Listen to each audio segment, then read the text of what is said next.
Yo, what's up guys? Todd from Zeotag.com, and today with the timely topic of the coronavirus, cutting back on all this business travel and forcing companies to really quickly transition into more remote work and meetings and using video for their conferencing or videos for events, we have brought on our video live stream expert, Paul Richards from StreamGeeks.us, and he provides us the guidance on making the rapid transition to more virtual meetings, workshops, and events. You're going to learn the power of live streaming and content marketing and how it helped Paul build a side brand with a dedicated fan base, and how this was all inspired by one of his early videos taking off out of nowhere to 500,000 views and selling out one of their brand new products, which also freaked out their operations manager. It's also not just about the likes and shares, right? It's about building up your brand around the idea of being helpful and how that will actually increase your sales in a big way. Paul gives us some really great growth hacks for getting started with your video marketing, how you can rapidly build your audience and use that tied with the principles to follow and beat the issue everyone has today with organic reach, not getting enough engagement or reaching your audience. So Paul gives us some great hacks on how to build an audience that organic reach will work, and you will have be able to build up a tribe of people around your content. He also gives us the biggest thing he wishes he knew when he got started, and it's actually not what you'd think from a tech and product kind of guy. And of course, if you are publishing videos online and you want them auto-transcribed, if you want them fully searchable and easy to navigate with an actionable table of contents, go get your free account right now at Zeotag.com to run your videos from wherever they are online, YouTube, Vimeo, Facebook, anywhere online through the Zeotag player, and then embed them on your website so that your audience is more engaged with the content that you're putting out because they can easily find what's relevant and interesting to them. But without further ado, here is our conversation with Paul. All right, welcome to the show, Mr. Paul Richards from StreamGeeks. Thanks so much for joining us. Really appreciate you coming on. To kick things off before we dive into some topics, why don't you just give a quick intro on who you are and what you guys have going on? Hi, everybody. My name is Paul Richards with the StreamGeeks. I am the Chief Streaming Officer here, and we're all about live streaming and video production here at the StreamGeeks. We started this company about a year ago, and we've been helping businesses learn how to uncover the power of live streaming and video production techniques for about a year, and it's been great.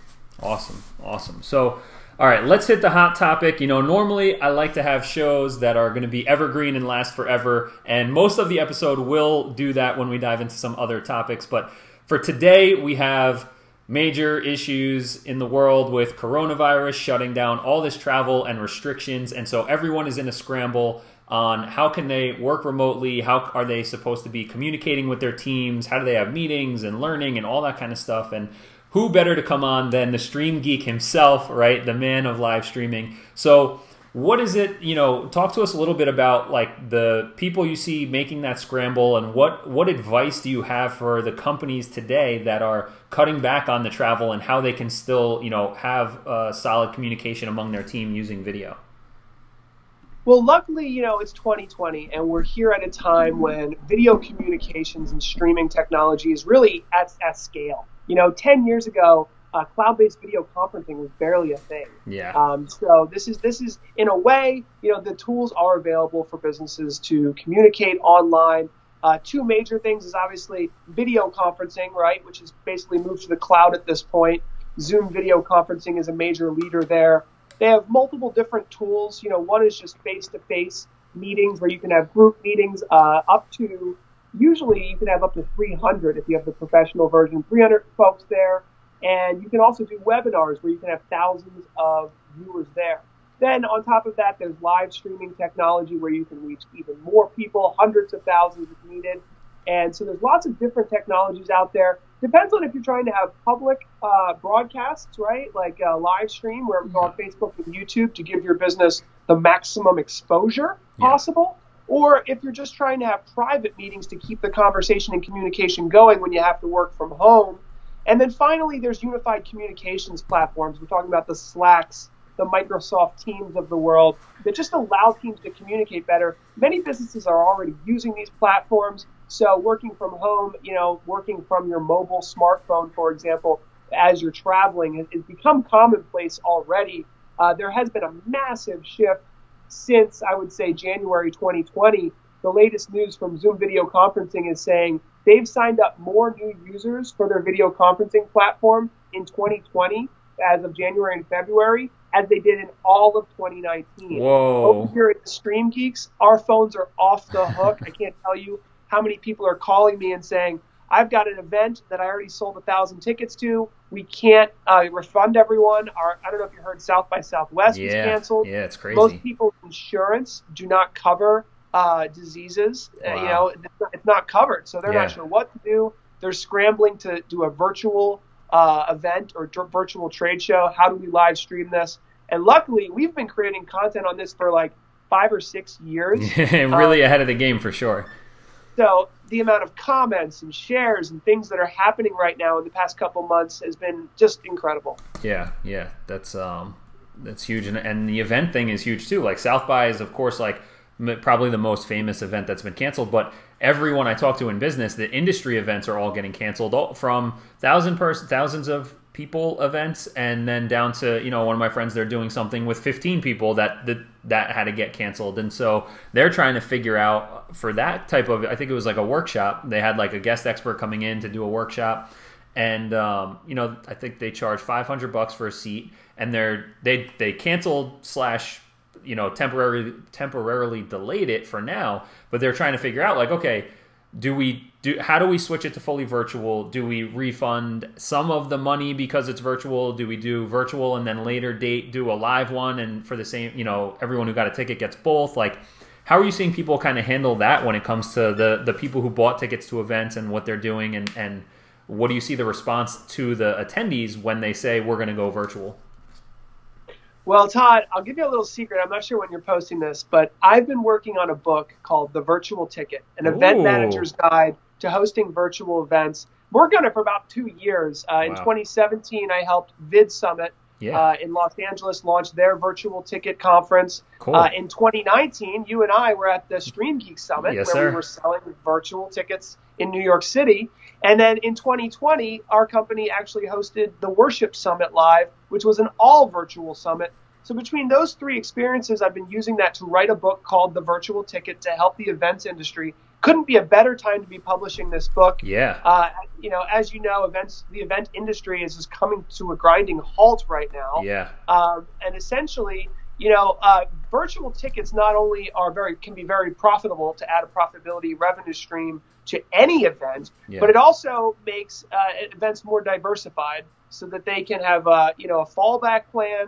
And I would say that the difference between an event ticket and a virtual ticket is obviously the in-person networking experience. Yeah. So when you look at traditional economics, with supply and demand, there is a perfect price, and that's called the equilibrium, right? When supply and demand meet. Yeah. Now, the issue between virtual tickets and regular in-person tickets is that virtual tickets essentially have unlimited supply.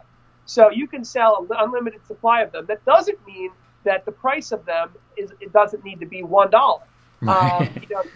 There is a limited demand just because of the reach of certain events and the audiences that want to actually attend your event. So generally, event tickets, in-person tickets will probably always be more expensive because there's just simply a more limited demand, and there is probably increased value for some audiences. But the convenience of virtual tickets is so high in a modern age that we're living in, the technology, media-saturated worlds that we live in. Increased convenience is super important. Now, most event managers that I've talked to over the past 3 years have been worried that virtual tickets will take away from their primary revenue source. And the events industry over the past 10 years has had massive growth. So everyone's really happy. The events industry is right now a $1 trillion industry. It's expected to grow to a $2.26 trillion industry. That's driven by massive growth in sports, growth in the music conferences or music concerts and the festivals that have been growing at great rates. But right now is a great reminder where we're seeing the coronavirus. The World Health Organization is saying that people should avoid large gatherings of people. So right now, everyone's staying at home. Everyone's trying to have an abundance of caution, and it's a big wake-up call for this event industry to say, wow, maybe we should have thought about diversifying our revenue streams. What was our backup plan? What were we thinking? Our insurance doesn't even cover certain issues that can come up. Now, no one knew this was going to happen. There's still major events planned. I'm planning to go to the NAB show in April, but I really hope that they postpone it, and I really hope that they cancel it. Adobe just pulled out today. I think that what's happening at major conferences and events is that businesses, Google, Facebook, Microsoft, Walmart, big brands are saying, we're not sending our employees. We value our employees over, the marketing that could happen from this event. Yeah. And the force from their customers, because events don't want to cancel. Vegas, their main industry is conferences and events. So if that gets shut down, they're going to be having massive losses. It's going to be bad for the economy. It's not a good thing. Yeah. And video communications and live streaming is really a huge way. It's going to have a humongous. We're not even ready for the wave of growth that's going to happen in this industry. Yeah. So two things I want to touch on then that you got into there are, people rushing to kind of switch into this. And so when people rush into things, they make mistakes. And so what are some of those common, easy to fix mistakes that you see people either making or highly likely to make that they can avoid with just, being a little more aware or intentional with how they approach, adding the streaming and video to their business? Yeah, so there's a lot of different verticals, and they all kind of need to approach this differently. Like we were talking about the events industry. With big events, you have to do a lot of planning. And so in the planning stages of the event, there's a lot of things that you need to consider, and that's actually going to be in my book. It's going to be out in a couple of weeks, so if you're an event manager, pick that up. But if you're just a small business and you're thinking about hosting a webinar, for example, one of the things a lot of people forget is to just record that webinar and post it on YouTube and Facebook. We did a study where we've been doing webinars for 5 or 6 years, I would say at least. And we did a study where we would do these private Zoom video conference webinars. I was working with Zoom when they only had 2 employees. Wow. I remember Daniel Berrigan and Zach Flanagan. There was 2 of them. And there were 2 salespeople there. And we were one of the very first Zoom resellers, actually. I've been following them for a very long time. And, man, that stock did amazing. Their stock has done great. I'm so glad I bought it. But anyway, we did a study where we were doing all these Zoom video conferences, and then we switched to just live broadcasting on YouTube and Facebook. Mm-hmm. And we had 10x the amount of people watching, and we didn't have to worry about reposting it. Right. So a little trick with webinars is that, do you really need the two-way communication with your webinars? If you don't, then you can create a really high production value. You don't have to worry about Jim Bob over there asking you some question that's not even, relevant. Right. Just knock you off course. Only answer the relevant questions that are in the chat room that are on course, as you said rightly. And then the other thing too that I think is a really big hack is if you do a live stream, like we do a live stream every week, right? We're constantly creating new content from these live streams. Obviously, you can record it, you can chop it down into smaller bits and post it later. But we email out all of our email list to watch this video. And the key algorithm on YouTube is watch time. Yeah. The more watch time that you have, the more value it is. So if we host a live stream and 100 people watch it, and let's say they only watch it for 10 minutes each. Yep. Well, 100 people times 10 minutes is, my math is boggling. 1,000. YouTube does it for me, but thousands of hours. Yeah. So when your video is posted, as opposed to posting a video with 0 views and 0 watch time, as soon as it's available on demand, it's got hundreds of hours of watch time. All those views are accumulated and added into YouTube's algorithm. And when your video is now available, it's just rolling out there. It's already, and live video has notifications that go out to all of your subscribers. So, hosting webinars in the cloud sounds great and everything, but if a lot of people forget to post them, and B, if you're going straight to YouTube and Facebook, you're getting all the great notifications. You're getting the watch time, and it's already posted and available out there for you. So it's a much simpler process, and I feel like on demand is for most businesses where most of the video time will be watched. Yeah. Not everyone's going to drop what they're doing and watch your live stream unless you're really good, Yeah. which is the key. I mean, if you can get to that, is like the ultimate level, is that like your information that you're live streaming to the world is so important to the people watching it that they're willing to take the time out of their day. And that is where like a lot of the magic happens. And I've actually written a book called Live Streaming is Smart Marketing. Once you get to that level, your audience is asking you questions. You can crowdsource ideas for your next product. They're asking you, why doesn't it have this feature? Or did you know it integrates with this thing? And this is how we're using it. And you get that live interactivity. That's a big mistake a lot of people forget too, I would say, is when you are creating content, streaming it, recording it, whatever, when people comment on that video, make sure to reply. I forgot to do that for years. Yeah. I was just like, oh, it's great. We got a comment. It's great. It's great. Yeah. These are real people. These are real customers. Reply to these people. And then when you really start thinking about it. Whoa, hey-o. That's right. When you really start thinking about it, it's like, do more than just reply to your customer. Ask them a question, prompt a conversation, get the conversation rolling online. It does take a lot of time, and you do need a social media manager, especially when you start to get to scale and do some of these things. Yeah. But when the conversation starts rolling, and if you can really do it right and draw that great idea out of there and crowdsource those great ideas, I would say 75% of our company's best ideas or new content ideas come from our audience now.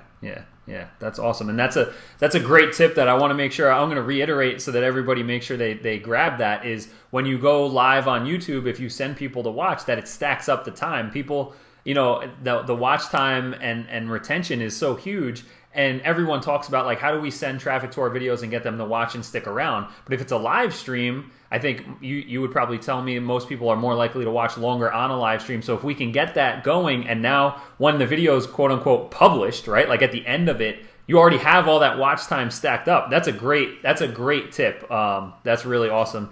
And the other thing, another mistake I see people make with the live streams are in the preparation of it and planning and promotion, where they just go live. They don't tell anyone ahead of time. They just turn on the camera and they're like, okay, we're going to go live and rely on the notification in the bar, right? And what I found, I ran a bi-weekly live stream for our community in 2018 for Propelify, and I started off and I would just be like, all right, we're going to do it on Thursday at 10 o'clock, and I would talk to just the guest, and then we'd go on, I'd go live in the group. And then a few people would come in, and most of the time they'd only watch for a couple of minutes because they hadn't planned on attending. And I think the mistake people make with the live stuff is that they forget to treat it as an actual event. People do need to set the time aside and plan to be there. And making sure that you don't just say like, oh, I'm going live and this is like a cool novelty and people will watch it. But to treat it as such where you have to remember to tell people to go. And so once I started sending that email out a week ahead of time and saying, hey, next week, Thursday, 10 a.m., I'm going live with Nir Ayel, and we're going to be talking about how to eliminate distractions from your life, and here's all the superpowers you'll get, and here's what you could watch. And then tying in that crowdsourcing where I'm saying, even if you can't attend, comment on the event RSVP on Facebook with a question that you want asked, and we'll ask it during the show, because now once then people start asking the question, now they want to watch whether it's live or after the fact, but they got to submit a question. Obviously, like you said, gives us great ideas and great content to actually run the show. And then, we do the day, a week before, a day before, morning of, and then I schedule one for 5 minutes after we go live to say, hey, we're on, are you here?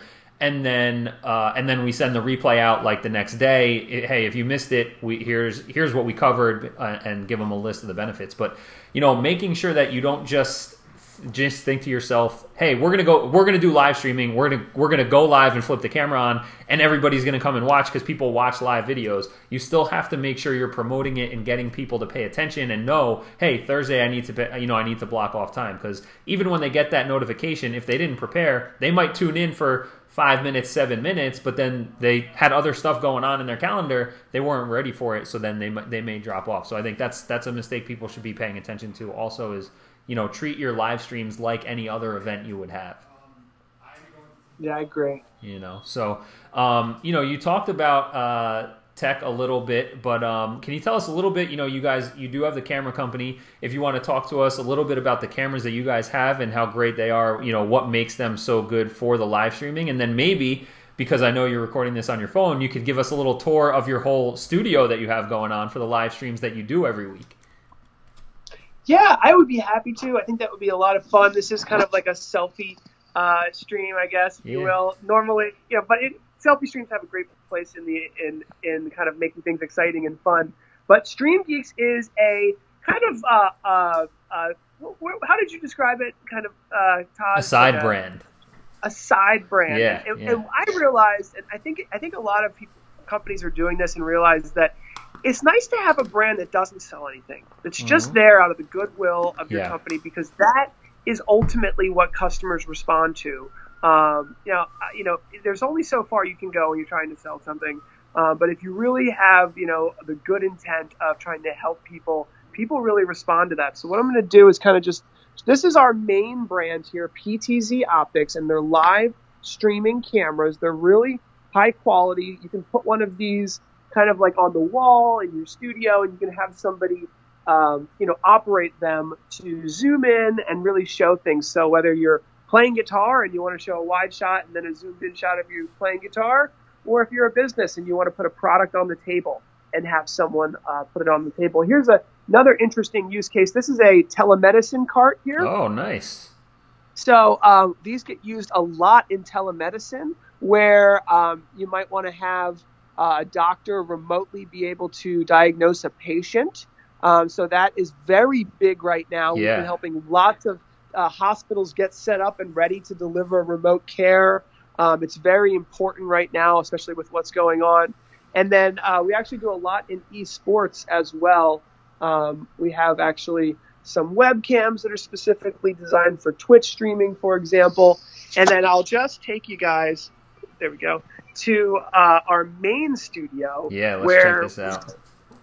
This is set up 100% for live streaming and broadcasting. Here it is here. It's a little bit of a mess. But what happens is, and this is a normal setup, so a producer will sit here, right? And then me and my co-host will sit up here. And the idea of this setup here is to be able to have a space where we can put down a camera, right, or whatever we sell. We sell a lot of cameras. We put the cameras here, and then we can zoom in on them. We've got a close-up camera over here where we can show things really closely. We've got a whiteboard. I can walk over and do whiteboarding. We've got a camera in the ceiling, so I can show kind of like documents, different things that are showing there. I've got a camera on a slider, and this is super fun. This one slowly moves left and right, and so we can have something here and have a zoomed-in shot where it's just beautifully kind of panning over there. We have the little Facebook like counters and YouTube subscribers. That's more just like a motivational thing for our team. Just to be like, hey, look, we just got another like, and aren't so happy. But so I mean, that's the setup there. We have 8 camera inputs on our custom computer here. So what I would say is that we can come in here and I can make 10 videos in a day.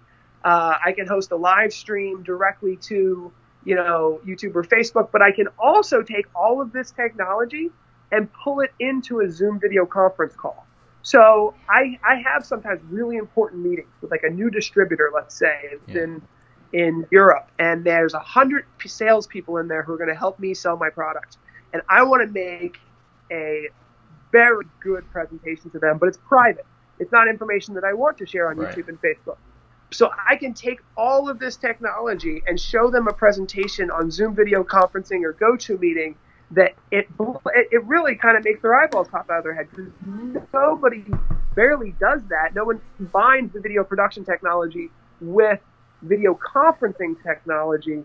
And that is a really interesting hack that people can do as well. As, I think that it's important to put in live streaming technology, video production technology into any business. But once you get it in there, use it in any way that's practical for your business. So, you mentioned the side brand term that I kind of, started using. And I started using this because years ago, so I aside from Zeotag, I run a content marketing agency called Tresnick Media. And what we've found is that the clients who kind of separate their main business from the content business have seen the most success, right?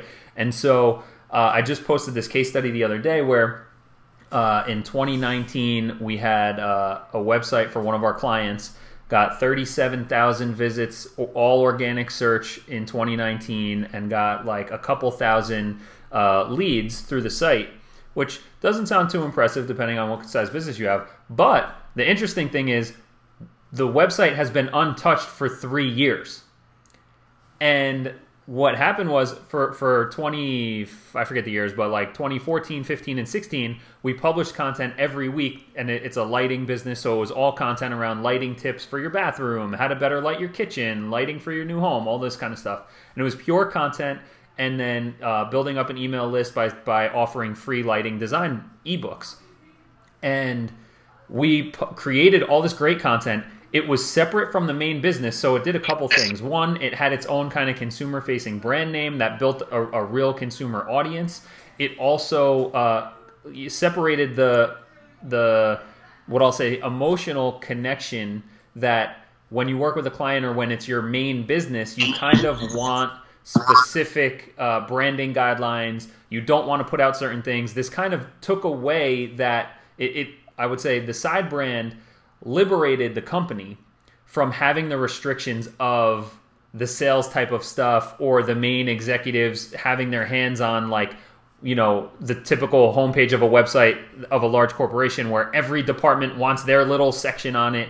So having this side brand eliminated all those restrictions and really liberated them to be just, like you said, helpful information to build a relevant audience around, you know, this, you know, the information and content they were putting out and being educational and helpful. So I'd love to hear kind of the story of how you started, how you came to that decision to create StreamGeeks, and how you initially got it started, and how you see that helping and impacting your main business. Yeah, so I actually wrote a book called Live Streaming is Smart Marketing, which is the story of starting StreamGeeks. Awesome. And essentially, you know, I'm trying to reach back in my mind because it was about 3 or 4 years ago that I wrote that book and started it. Yeah, because I think I inaccurately said that StreamGeeks is actually 2 or 3 years old now. Mm-hmm. Sometimes I forget.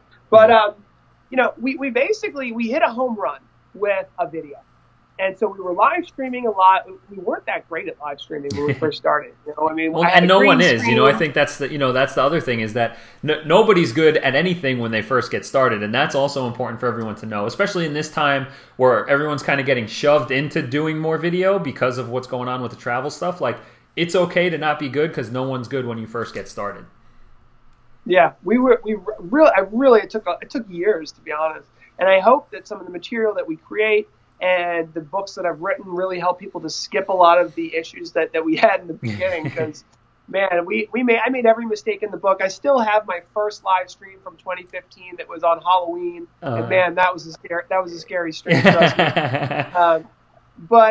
You know, I remember we hit a home run, so I was making a lot of videos, and I was getting better and better. And as we started to get kind of somewhere in the middle where the videos were coming out pretty good, I came across upon this like realization that, like, if you got like 2 or 3 cameras, then you can really start to bring the audience in. You can give them more than just one shot. And that was actually what the video was about. It was how to engage audiences with multiple cameras, and it got 500,000 views in a month. Oh, wow. And it was about, I don't know if you saw in the other studio, it was about the close-up camera that we were just launching.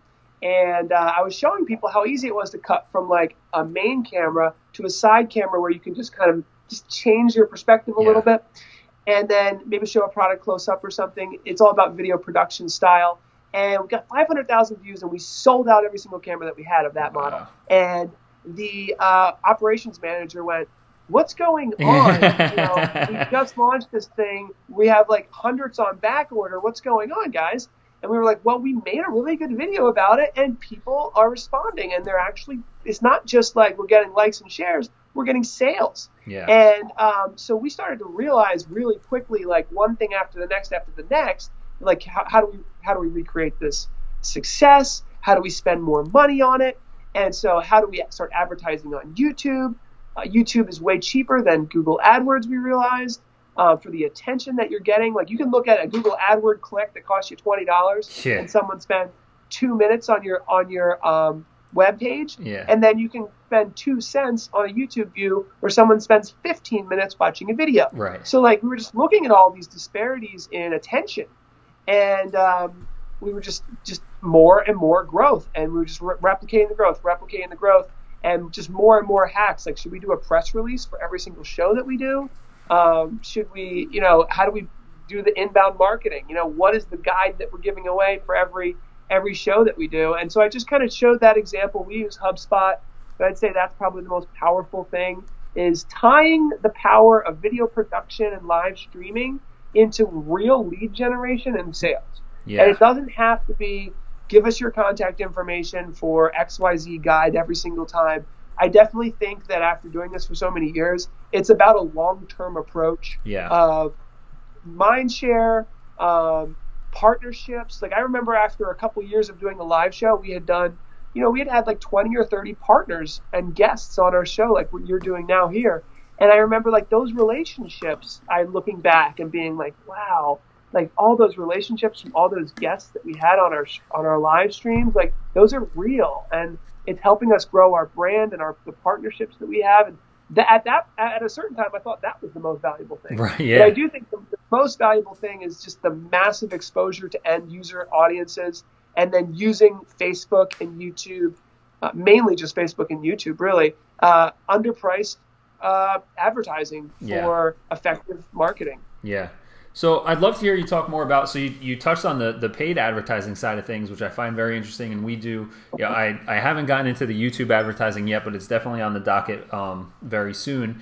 We do a lot of social media advertising on Facebook and Instagram, and I'm very much of the mindset that it starts with knowing the customer, knowing the questions they have, creating great content that answers those questions, and then getting that content in front of them, right? And so obviously organic reach has really died over the last few years, and just by putting content on Facebook or on YouTube without optimizing it and promoting it, no one's going to see it. So it doesn't matter how good your content is. And so that's where we always add in the paid amplification to put our content into ad campaigns so we reach more people. I'd love to hear how you're using paid campaigns as part of your strategy to really reach more people and drive more engagement and sales with the content you're putting out.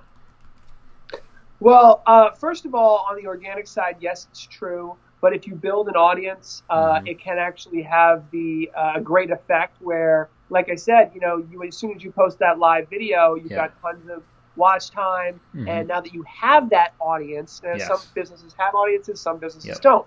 Investing in building that audience will help your organic reach grow. Absolutely. So that was an early play for us. It's like, let's spend tons of money on YouTube. So that right now we've got 15,000 subscribers. So when I post a video, we're going to get a couple thousand views immediately. 100%. And then the organic growth does kick in.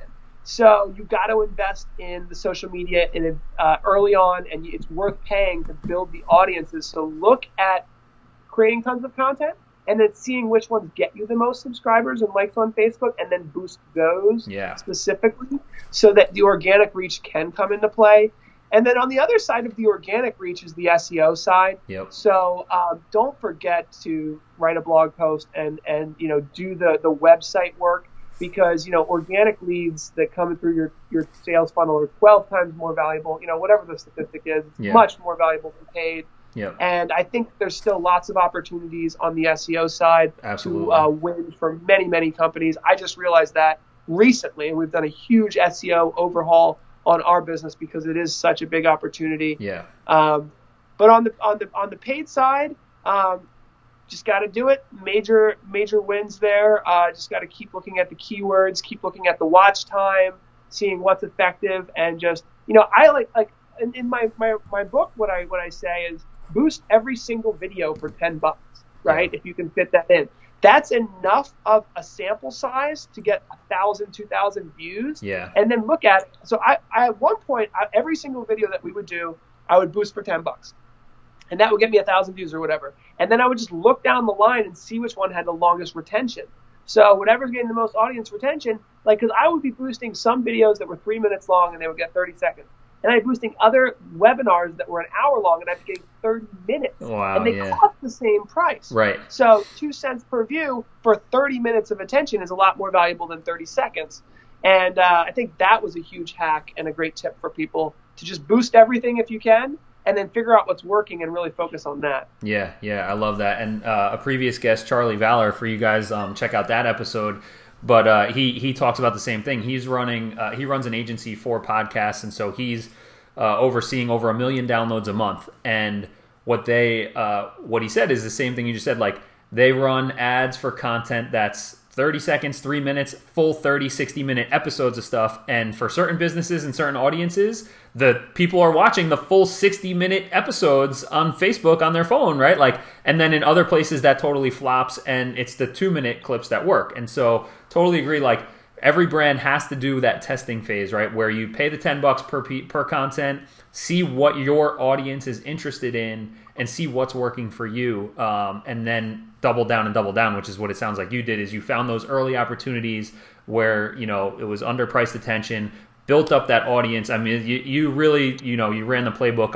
I'm sure you hit speed bumps and walls along the way, but in hindsight, like, that's the playbook everybody should look at: is create great content, run some paid to see what works, build your audience up, so then you have that community around your brand who's really waiting for your content, can't wait to engage with you, ask you questions, share that stuff around, like really creating a tribe around your company. And I think that, you know, that's how it should be done. So kudos for doing that. Cool. Well, yeah, I mean, that was basically why we started StreamGeeks. You know, like you kind of hit the nail on the head with the side brand. We were like, you know, this was already working for our main brand. And then I just said, you know, if we created a side brand where we got rid of all the hurdles of trying to sell and just got down to the nuts and bolts of value, you know, I know it's going to work. I do remember talking to people in my company who was like, are you sure you need to spend an hour a week with doing a live stream? And they didn't understand it. And luckily I had the ability to say, well, we're going to do it and we're going to see. And, you know, it did take months and months and months to really understand how to use it and go through all the processes and luckily, you know, for me, going through all of that process was a process of writing blog posts, of creating videos on how I did XYZ, and then eventually a book, which also, you know, led to so many other things. So that was lucky for me. You know, not all businesses can just blog about their issues with live streaming and how they fix things along the way. Yeah. But we knew that there was a massive, I mean, Facebook had just launched Facebook Live, you know, and Facebook Live literally doubled our business in 1 year. Wow. I think that was 2016 I think it was 2016. And so we're 4 years into Facebook Live now. And that was just a massive, you know, boost. It was just incredible, to be honest. So obviously I highly recommend everyone to check out StreamGeeks as an example of how to build a great brand around content, and everything that you guys have going on. Are there other companies outside, like we're kind of in the like meta drinking our own Kool-Aid, like, you know, we're both content creators promoting content creation, but what about, are there people outside of our little echo chamber, so to speak, that you would tell people are good examples of companies, you know, doing this whole content marketing, live streaming thing? Well, I definitely don't think it's hard to find examples of great companies getting on board with this type of thing. Vimeo actually just posted a blog post about 10 companies using LinkedIn Live. Oh. And LinkedIn is in beta right now. We do have access to LinkedIn Live here at StreamGeeks, which is great. Really awesome platform for connecting B2B and getting your message out with live streaming. But yeah, Vimeo posted it was 10 companies using LinkedIn Live. And I know Pfizer was a big pharmaceutical company using it. HubSpot is a big marketing company who's setting this up. You know, even if you're just doing a podcast, adding a camera, you know, and streaming it as well, I think is important. We do that as well. Like so for me, you know, we like to do a really highly visual stream. So you can see everything really good. We make presentations, we do all that. But then when that's over, we try to keep that to like 20 minutes. We walk into a podcasting studio, continue the stream, cut to the podcasting streaming. And now people still like to watch and listen to the podcast, And then when we're done that, we've got a podcast to post everywhere as well. So there's a lot of great ways to create content and do it live and streamline your workflow. Yeah, yeah. So, all right, as we're wrapping up here, let me ask you one final question, and that's, what's one thing you wish that everyone knew when they were getting started with live streaming? I would say the one thing that I wish I knew when I got started is that there are a lot of great mentors out there, and there is a lot of great content out there to watch. And, like one guy who's really great, who's a little bit older, is named Tom Sinclair. He has a group called the Streaming Idiots. And I know that he works with a lot of men who want to start streaming in their like 50s, 60s, 70s, who want to start streaming shows. And it's been great to see that happen. Yeah. So I would say that there's the thing that I wish I did more of was to know that there are mentors out there who can help you skip a lot of the learning process, and and it's free, right? It's just like watch the show a couple of times a week, and the live interactivity and to get your questions answered, because everyone has specific questions. I wish I did a little bit more learning from folks who already know what they're doing. Yeah, I think that's great. I think mentors, can play a huge role, and I've always been, all about reading books and that kind of thing, and standing on the shoulders of giants. And in today's world, with all the video content and podcasts out there, like, there's no reason not to have at least one, if not several, virtual mentors that can guide you on your journey, whatever that journey may be. So thank you so much, Paul. Really appreciate you coming on. I took a ton of notes here. I can't wait to rewatch this episode again.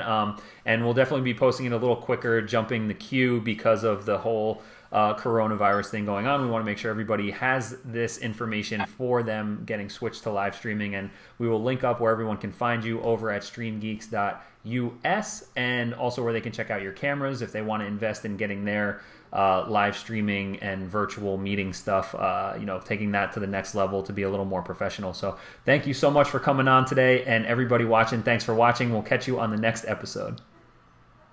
Thanks, Todd. Appreciate having me.